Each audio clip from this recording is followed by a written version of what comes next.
Assalamualaikum warahmatullahi wabarakatuh. Saya Khairunisa, mahasiswi STHI Halikma Jakarta dengan nomor induk 180200016 dari Prodi PGMI semester 6 akan menyajikan video pembelajaran untuk memenuhi tugas akhir mata kuliah micro teaching dengan dosen pengampu Ibu Maftuha MPD. Halo, apa kabar semuanya? Semoga kita semua dalam keadaan sehat sehingga kita dapat mengikuti pelajaran hari ini dengan baik. Baiklah, kita akan mempelajari tentang sistem pernapasan manusia. Manusia bernapas untuk memasukkan udara ke dalam tubuh. Udara yang masuk ke dalam tubuh mengandung oksigen, sedangkan yang dikeluarkan mengandung karbon dioksida. Sistem pernapasan manusia tersusun atas hidung, faring, laring, trakea, bronkus, dan paru-paru. Organ penyusun sistem pernapasan tersebut dapat dikelompokkan berdasarkan struktur maupun fungsinya. Secara struktural, sistem pernapasan tersusun atas dua bagian utama. Yang pertama, sistem pernapasan bagian atas meliputi hidung dan faring. Yang kedua, sistem pernapasan bagian bawah meliputi laring, trakea, bronkus, dan paru-paru. Secara fungsional, sistem pernapasan tersusun atas dua bagian utama. Yang pertama, zona penghubung tersusun atas rangkaian rongga dan saluran yang saling terhubung baik di luar maupun di dalam paru-paru. Bagian penghubung meliputi hidung, faring, laring, trakea, bronkus, dan bronkiolus. Fungsi dari bagian penghubung yaitu menyaring, menghangatkan, dan melembabkan udara serta menyalurkan udara menuju paru-paru. Yang kedua, zona respirasi tersusun atas jaringan dalam paru-paru yang berperan dalam pertukaran gas yaitu alveolus. Hidung merupakan organ pernapasan yang langsung berhubungan dengan udara luar. Hidung dilengkapi dengan rambut-rambut hidung, selaput lendir, dan konka. Rambut-rambut hidung berfungsi untuk menyaring partikel debu atau kotoran yang masuk bersama udara. Selaput lendir sebagai perangkap benda asing yang masuk terhirup saat bernapas, misalnya debu, virus, dan bakteri. Konka mempunyai banyak kapiler darah yang berfungsi menyamakan suhu udara yang terhirup dari luar dengan suhu tubuh atau menghangatkan udara yang masuk ke paru-paru. Faring merupakan organ pernapasan yang terletak di belakang rongga hidung hingga rongga mulut dan di atas laring. Dinding faring tersusun atas otot rangka yang dilapisi oleh membran mukosa. Kontraksi dari otot rangka tersebut membantu dalam proses menelan makanan. Faring berfungsi sebagai jalur masuk udara dan makanan, ruang resonansi suara, serta tempat tonsil yang berpartisipasi pada reaksi kekebalan tubuh dalam melawan benda asing. Laring atau ruang suara merupakan organ pernapasan yang menghubungkan faring dengan trakea. Di dalam laring terdapat epiglotis dan pita suara. Epiglotis berupa katup tulang rawan yang berbentuk seperti daun dilapisi oleh sel-sel epitel.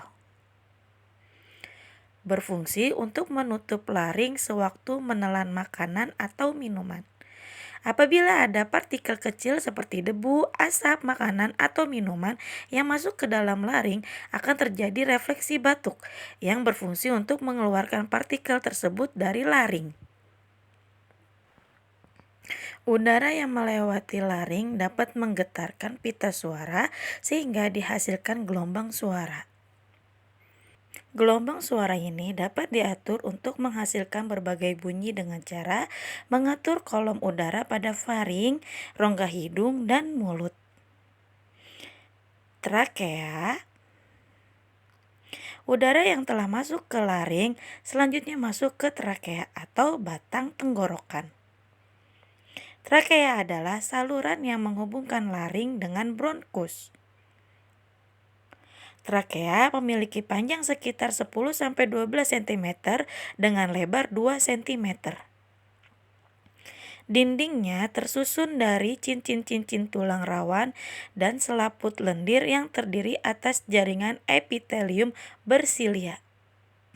Fungsi silia pada dinding trakea untuk menyaring benda-benda asing yang masuk ke dalam saluran pernapasan. Bronkus. Pada bagian paling dasar dari trakea bercabang menjadi 2. Percabangan trakea tersebut disebut dengan bronkus. Masing-masing bronkus memasuki paru-paru kanan dan paru-paru kiri. Struktur bronkus hampir sama dengan trakea, tetapi lebih sempit. Bentuk tulang rawan bronkus tidak teratur, tetapi berselang-seling dengan otot polos. Bronkiolus. Di dalam paru-paru bronkus bercabang-cabang lagi. Bronkiolus merupakan cabang-cabang kecil dari bronkus. Pada ujung-ujung bronkiolus terdapat gelembung-gelembung yang sangat kecil dan berdinding tipis yang disebut alveolus. Paru-paru. Paru-paru merupakan alat pernapasan utama. Paru-paru terbagi menjadi 2 bagian,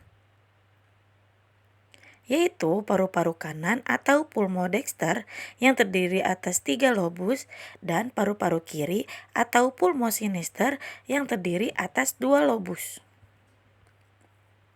Paru-paru dibungkus oleh selaput rangkap 2 yang disebut pleura. Pleura berupa kantung tertutup yang berisi cairan limfa. Pleura berfungsi melindungi paru-paru dari gesekan saat mengembang dan mengepis. Di dalam paru-paru terdapat bagian yang berperan dalam pertukaran gas oksigen dan gas karbon dioksida yaitu alveolus. Alveolus. Dinding alveolus tersusun atas 1 lapis jaringan epitel pipi. Struktur yang demikian memudahkan molekul-molekul gas melaluinya. Dinding alveolus berbatasan dengan pembuluh kapiler darah, sehingga gas-gas dalam alveolus dapat dengan mudah mengalami pertukaran dengan gas-gas yang ada di dalam darah. Adanya gelembung-gelembung alveolus memungkinkan pertambahan luas permukaan untuk proses pertukaran gas. Luas permukaan alveolus 100 kali luas permukaan tubuh manusia. Besarnya luas permukaan seluruh alveolus dalam paru-paru menyebabkan penyerapan oksigen lebih efisien. Nah, demikian penjelasan tentang sistem pernapasan manusia.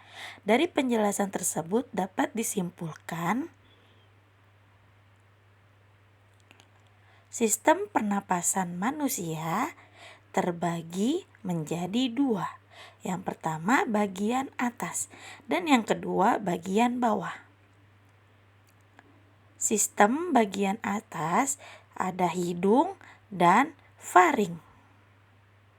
Sedangkan sistem bagian bawah ada laring,